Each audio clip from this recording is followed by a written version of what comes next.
Welcome sa ating short devotion. Welcome to prayer meeting of the Way Mission Church. This is the last chapter and prayer meeting of this September. Punta tayo sa ating series that is Wisdom for Christians. Life as a Christian, karunungan para sa buhay Kristiyano. And we're going to continue in the last chapter of James. Sa Tagalog is Santiago. And for our scripture reading, let's go to Santiago chapter 5 verse 16 and allow me to read it for all of us. Verse 16. Therefore, confess your sins to one another and pray for one another that you may be healed. The prayer of a righteous person has great power as it is working. This is the word of God. Praise be to God. Ang pinaka-sentro ng ating paksa is this. Ang marunong na Kristiyano gustong gumaling. He wants healing. At alam niya kung paano ba gumaling sa iba't ibang sakit. Ang isang wise na Christian, pinipili niya yung healing. Okay? At alam niya kung paano ba ma-attain yung klaseng healing na kailangan niya.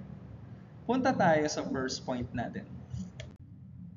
For one, be healed as God desires it for you. Si God, laging maganda ang gusto niya para sa iyo. At isa sa mga magandang bagay na gustong-gusto niyang ibigay sa iyo is healing. Tingnan natin ang verse 16. Therefore, confess your sins to one another and pray for one another, that you may be healed. Ayan ang desire ni God for all of us. Those people na nananampalataya kay Jesus, He wants to give healing. Saan healing? Sa iba't ibang mga bagay. The first one, gusto niya magkaroon ka ng physical healing. Physical healing, kung meron kang sakit sa iyong katawan. In 5:14 sabi niya diyan, meron bang may sakit sa inyo? And that speaks of physical sickness. And pangalawang klaseng healing is relational healing. Yan. Pagdating sa relationship, sabi niya sa 4:11, James pa rin to, mga kapatid, huwag kayong magsalita ng masama laban sa isa't isa. And that's one of the ways na kung saan nagkakaroon ng relational sickness ang bawat Kristiyano kapag sila ay nagkakaroon ng masasamang bagay na sinasabi laban sa bawat isa. Kapwa Kristiyano na to, ha? Ibig sabihin talaga walang perfect na Christian. Pangalawang paraan kung bakit nagkakaroon ng relational sickness is, sabi dito, 5:9, huwag kayong magsumbatan sa isa't isa. Merong nagawang bagay, huwag mong gamitin yun for your advantage at sasabihin mo yun sa iyong kapwa, mananampalataya. Okay? Relational sickness. And gusto ni God, ma-heal kayong dalawa sa relationship niyo as brothers and sisters in Christ. Pangatlong klaseng healing is emotional healing. When it's, speaking of emotional sickness, mapapansin mo kapag ikaw ay emotionally sick, kapag sensitive ka. Madaling masaktan, madaling magalit, at lalong-lalo na kapag napapansin mo sa iyong sarili, ikaw ay madaling ma-pressure. These are just signs of the numerous things na mapapansin mo kung ikaw ay emotionally sick. Gusto kang pagalingin ni God sa ganyang klaseng sickness. At dahil diyan, meron tayong sinasabing mental sickness. Hindi ito yung sinasabi natin na mentally retarded, pero minor if we compare to that mental retardation. Ikaw ay masasabi nating mentally sick kapag madali kang makalimot.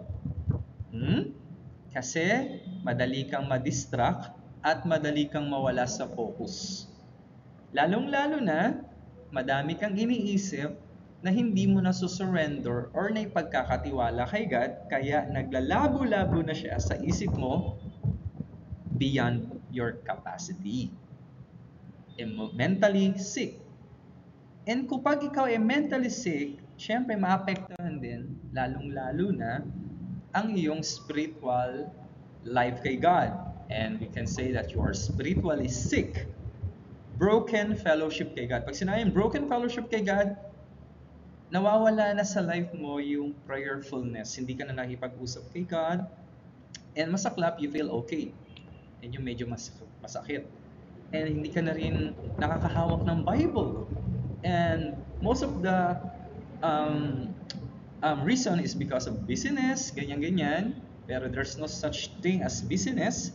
Okay? And hindi ka na rin na kapag nagpe-pray ka, mararamdaman mo na ang hirap kumonek kay God.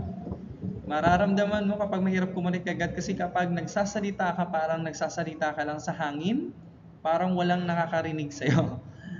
And walang peace sa puso mo. And that's one of the signs na broken yung fellowship mo kay God. And you need healing kay God.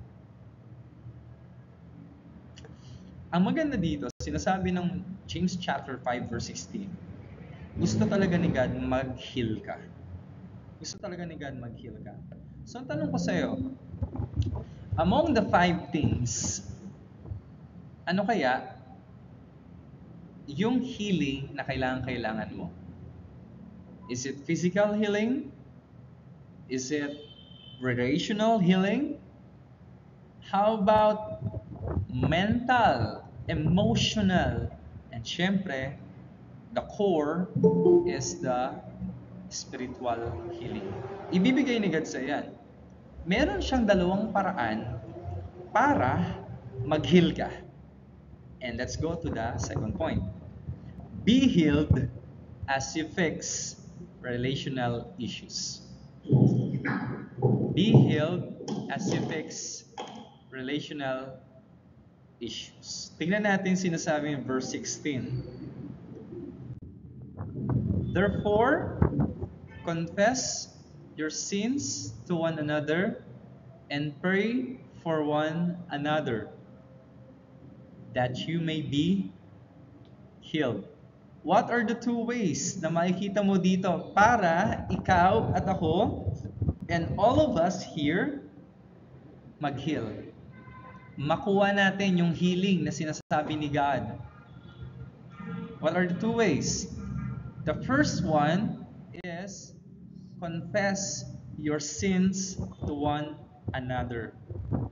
I think the Word of God is telling us that God knows that brothers and sisters in Christ will dispute each other and hurt others. Magkakaroon talaga, alam ni God yan, na magkakaroon talaga ng pagtatalo-talo, pagkakaroon talaga ng problema ang relationship ng mga Kristiyano inside the church. Hindi talaga maiiwasan ang mga pagtatalo-talo, pagsusumbatan, hindi talaga maiiwasan yung sinasabi nating mga conflict and clashes of personality, point of view, opinions, leading to, broken relationship. Kaya nga, sinabi dito, it is a command. Kung sa tingin mo, sabi dito, confess your sins to one another. Ikaw, sa tingin mo, nagkaroon ka ng, sa tingin mo, pinapakita sa ni God, na nagkaroon ka ng contribution to the conflict, ikaw daw mismo, mag-take ka na ng initiative to confess your contribution, your sin. Hindi yung maghihintay ka. You take the initiative. Sabihin mo, ito. Sabihin mo, ito. Speaking about confessing your sin to kapwa Christian, kasi sa tingin mo, pinapakita sa ni God, nagkamali ka, how to say sorry. Itong how to say sorry na to, tinuro ko to sa mga grade 1, 2, 3, 4, 5, 6 na estudyante. Kasi ang galing, habang bata sila, tinuturuan natin sila kung paano mag-sorry. Kasi this world is a harsh world. Pero sa ating mga Christian, iba tayo. No? How to say sorry. For example, the name you offended is Jericho. Yan. Jericho, I'm sorry if ano yung nagawa mo, bad action or word. I'm sorry, Jericho, kung kinuha ko yung baon mo. Okay? I know I hurt you. There is recognition of emotion. I know I hurt you. Recognition of acknowledgement of sin and specific subject, ay a specific object, and this is the name. Ito maganda. Acknowledgement, recognition of dependence kay God. Sabi dito, I pray that God will help me not to do it again. Please forgive me. Lalapit ka sa taong sa tingin mo nasaktan mo, meron kang contribution kung bakit nagkaroon ng conflict, and you will say, sorry. Sa ating mga Pilipino, minsan may mga words tayo or actions, may mga actions tayo na nagsasorry na tayo. Tama? For example, nagkaroon tayo ng conflict, bibigyan na lang, titirit na lang kita ng ice cream, okay na tayo. I think maganda yun. Pero sinasabi ng word ni God, you need to state it. You need to confess it. Kailangan yung pag-uusapan. Okay? Kailangan yung i-discuss ano yung nangyari, ano yung pagkakamali, ano yung saan kayo natisod, at ano yung kailangan yung gawin. You need to verbalize it. Kasi yun yung word na confess eh. Sabihin mo yung pagkakamali mo. Hindi lang yung tap-tap, good naman yun. Hindi lang yung treat, good naman din yun. You need to verbalize. To take the initiative.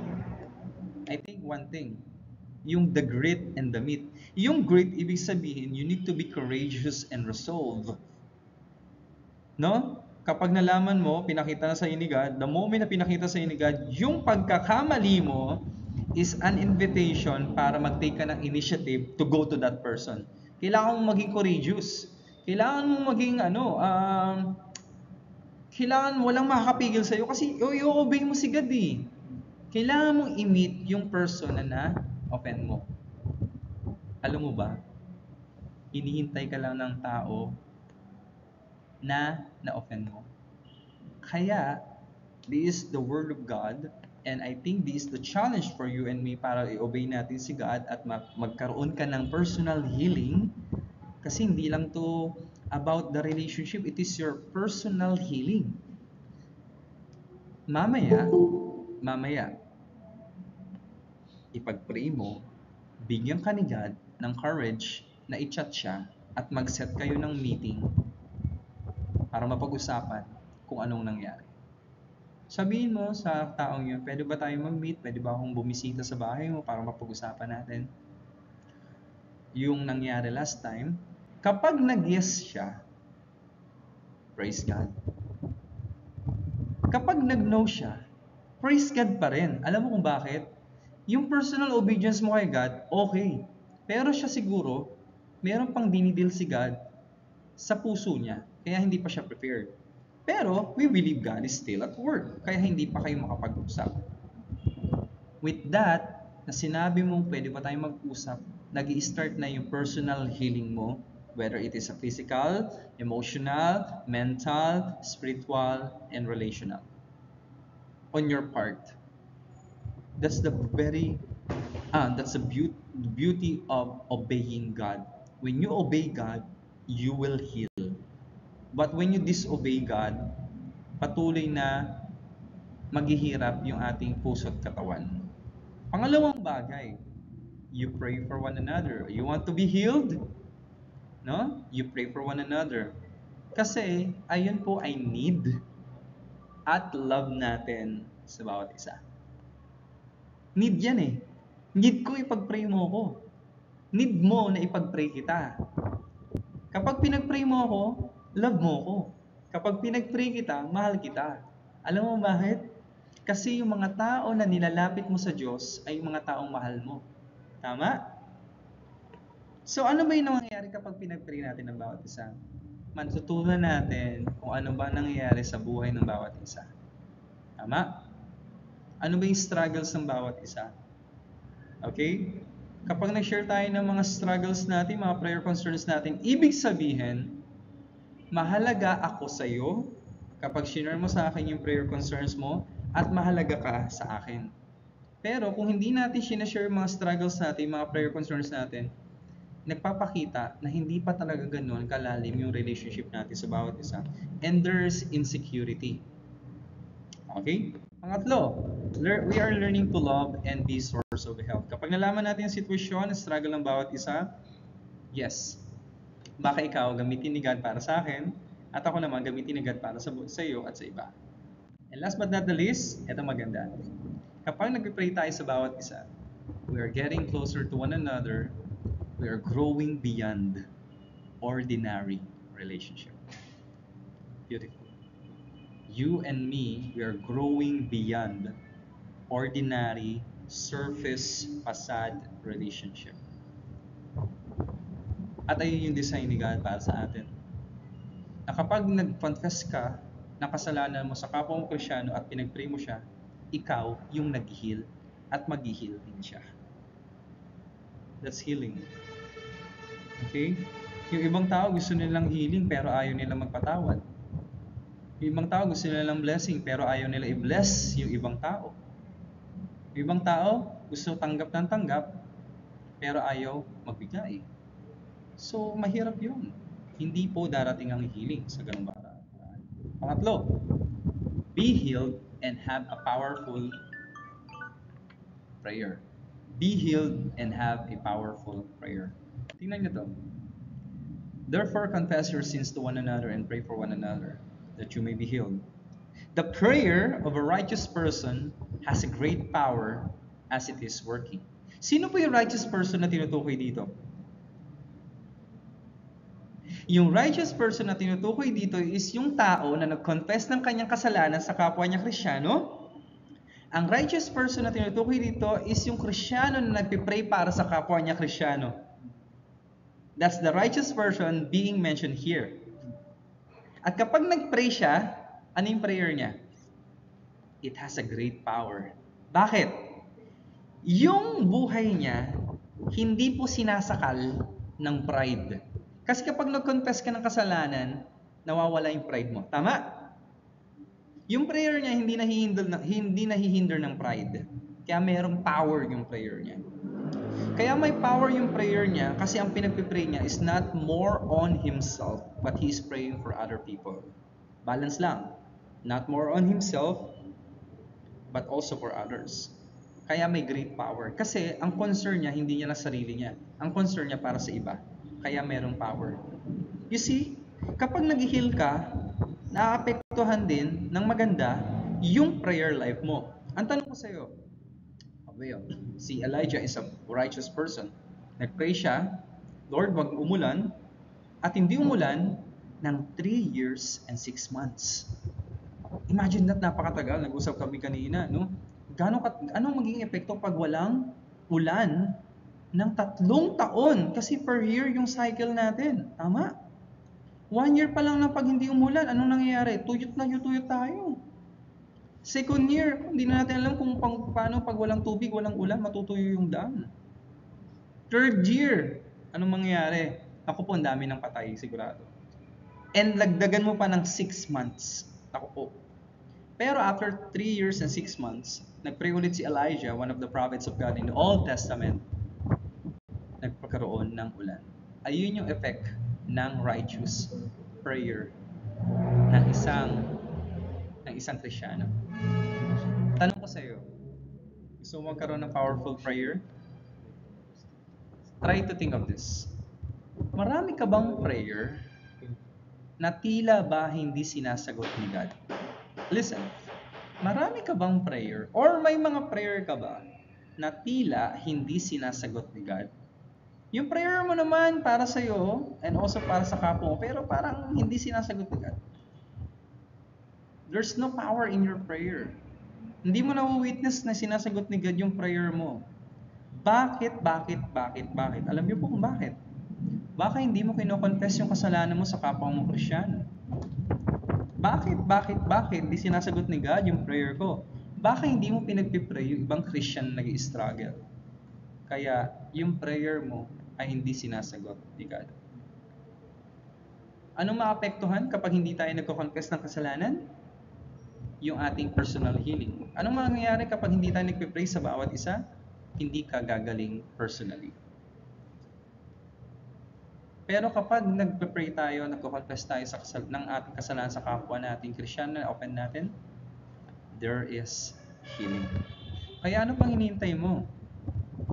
Confess your sin to kapwa mo Christian kapag nagkamali ka, and pray for other Christians. And syempre, mag-heal ka and wait for the answer of God.